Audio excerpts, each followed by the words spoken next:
edited a book on trigger warnings, which is not a topic I'm very interested in, but my editor asked me to do it, so I did it. This means that I actually travel around the country talking to people about trigger warnings.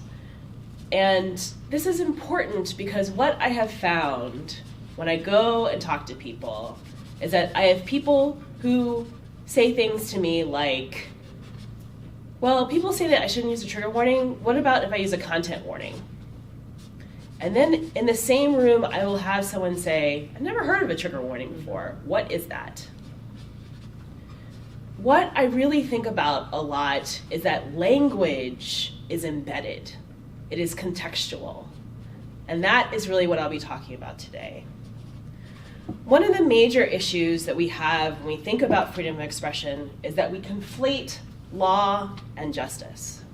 They are not the same thing.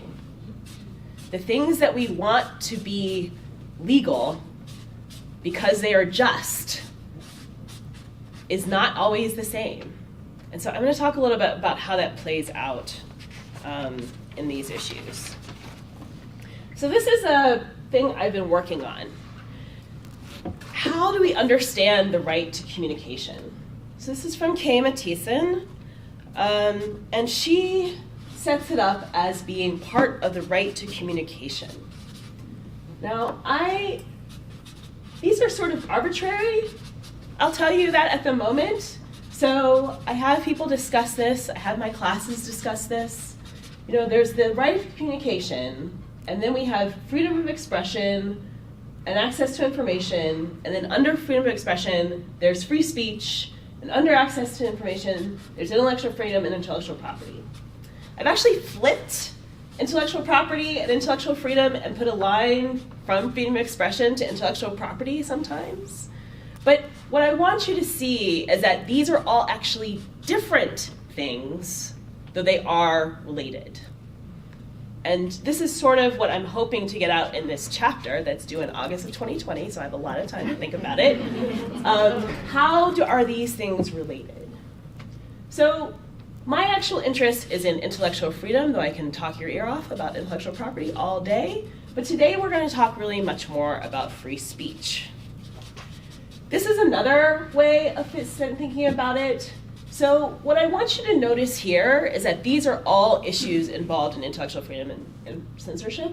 But notice that I have separated legal issues and philosophical issues. When we think about why is it so hard to write policy, especially if you work at a public library, your policy needs to conform with the law. The law is not always just. Ethics, justice, morality, neutrality, those things are under philosophical issues. They are not under legal issues, which is about First Amendment law. This is why this is so difficult in so many ways. So these are just some definitions. These are from the Intellectual Freedom Manual and the Intellectual Freedom FAQ. I don't have free speech on here because I really want you to see that what freedom of expression encompasses. So it encompasses the freedoms of speech, press, religion, assembly, and association, and the corollary right to receive information without interference, without compromising personal privacy. Intellectual freedom is the right of every individual to both seek and receive information from all points of view without restriction. Censorship, the suppression of ideas, information that certain persons, individuals, groups, or government officials find objectionable or dangerous. What I want you to know is that often these things are in the eye of the beholder. A judge might say, okay, so yes, that imposes on your freedom of speech. But whether or not something is censorship is really whether or not someone thinks it's censorship. I have an entire article about narrow and broad definitions of censorship. People are very against being called censors, right? It's in the same lane as racist. They don't like being called racist. They don't like being called censors. This is part of what makes it so difficult to discuss these issues. So I spent an entire week in my class on intellectual freedom and censorship, especially in the wake of the 2016 election, talking about hate speech and free speech. So if you've taken my class, you'll recognize this particular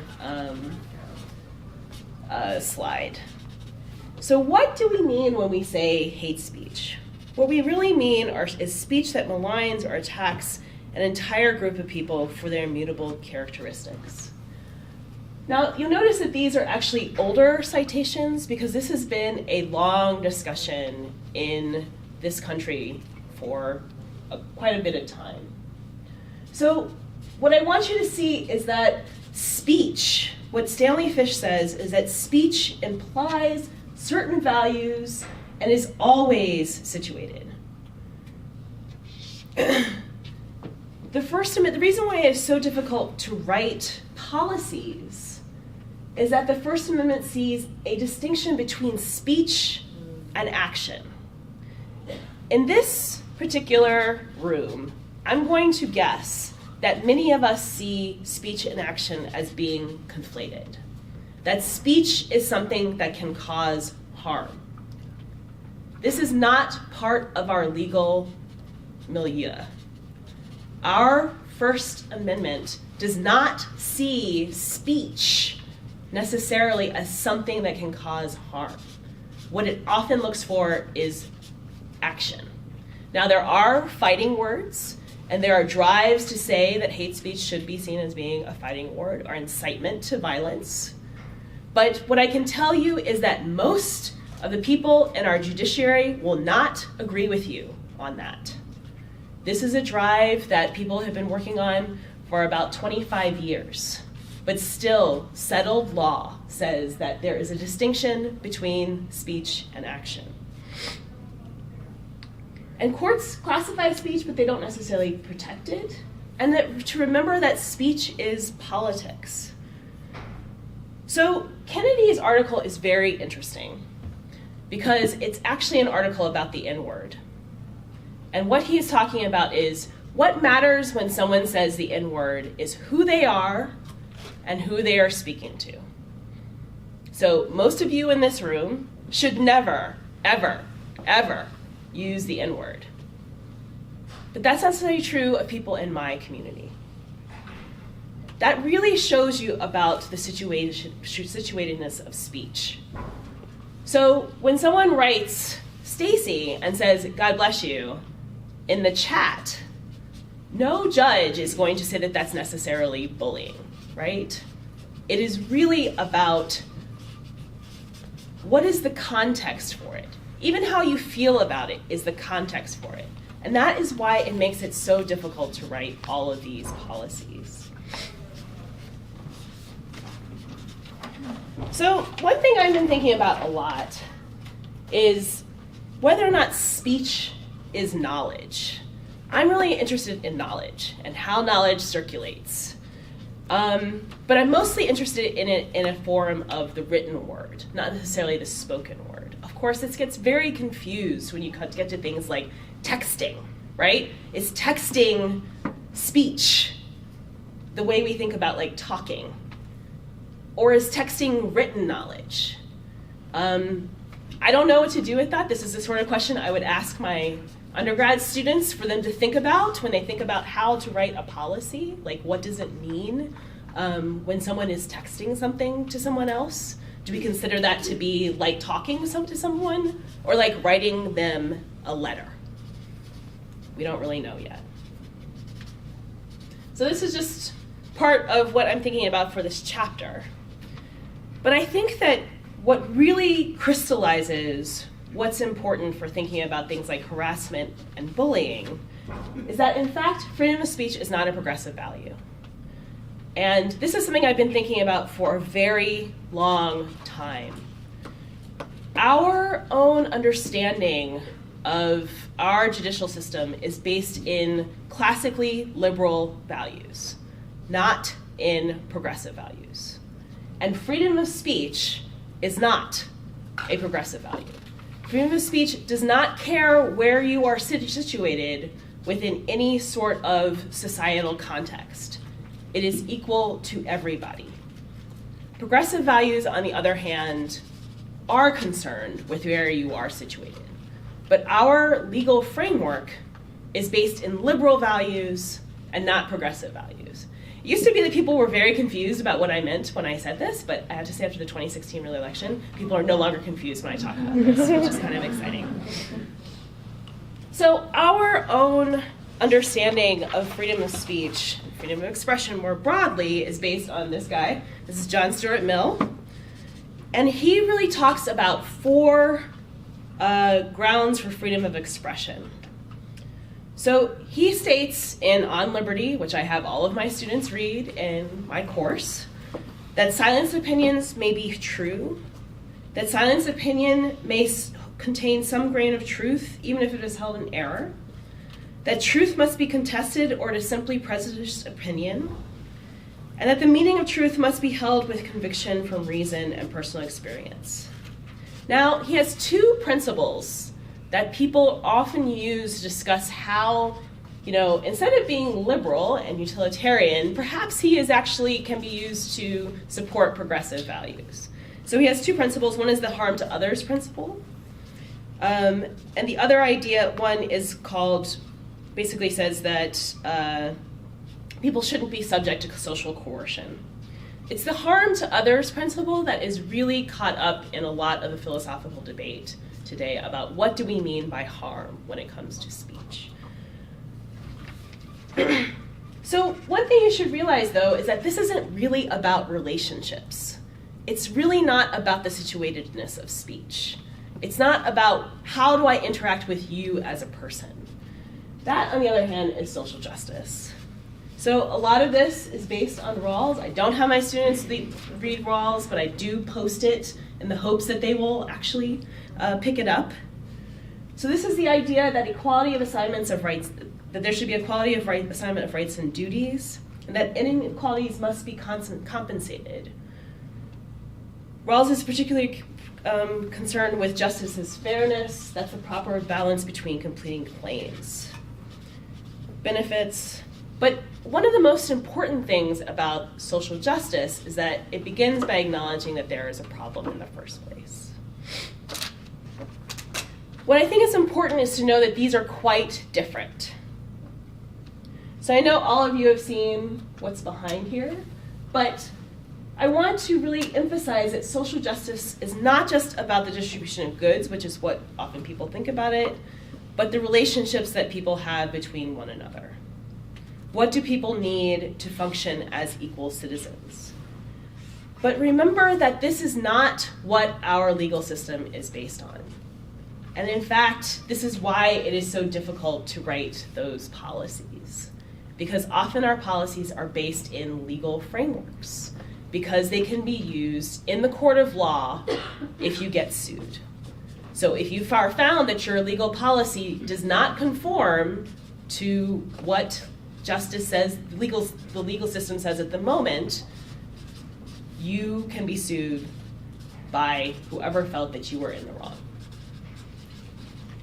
So this is actually a long-standing issue in librarianship. So this is Tony Samek's book, Intellectual Freedom and Social Responsibility in American Librarianship, 1967 to 1974. So a lot of you may not know this, but the reason why the Social Responsibilities Roundtable exists is really about the Alternative Press Index, which of course is done here in Chicago. Whether or not libraries should buy the alternative press to make sure that marginalized voices would be heard when people were looking up subjects. Samek really goes into this idea of what does it mean to be neutral. So there's the Social Responsibilities Roundtable and the Intellectual Freedom Roundtable. One way you might think about this is that one holds liberal values and one holds progressive values.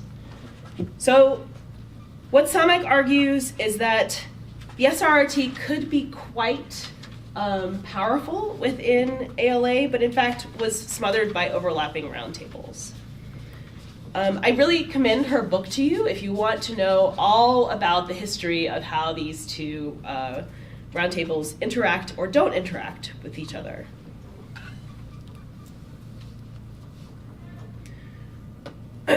So I have verses here, but I actually think that these two ideas are more in service to each other than we realize. One thing that I hear a lot when I think about people saying, well, this should be illegal. One thing I think about a lot is who would be making that judgment that something should be illegal? If you consider our current administration, do we want our current administration to be deciding whether or not something is hate speech? Is that what we would like to happen? My own answer for this is no. That in fact, our liberal orientation is what leads to social justice. It is difficult to see that right now, and I understand that. I really, really do. Because it seems that, well, what our laws are doing now are protecting people who are in the wrong. But what I worry about is that, yes, they are protecting people who are in the wrong, but it's not necessarily true that if the laws that we wish to pass would protect people who are in the right. That is why this is so difficult. So Diane's example of things like civility, right? When the harmed person is the person who is banned because of civility, that's actually what would happen, I believe, if we were to pass certain laws. I understand that this is difficult, and I understand that people disagree with me on this. I do not have a problem with that. It's just that I actually truly believe that we live in a white supremacist society that is dedicated to the oppression of certain marginalized groups, and in fact, they would use those laws to make that worse. We don't actually know.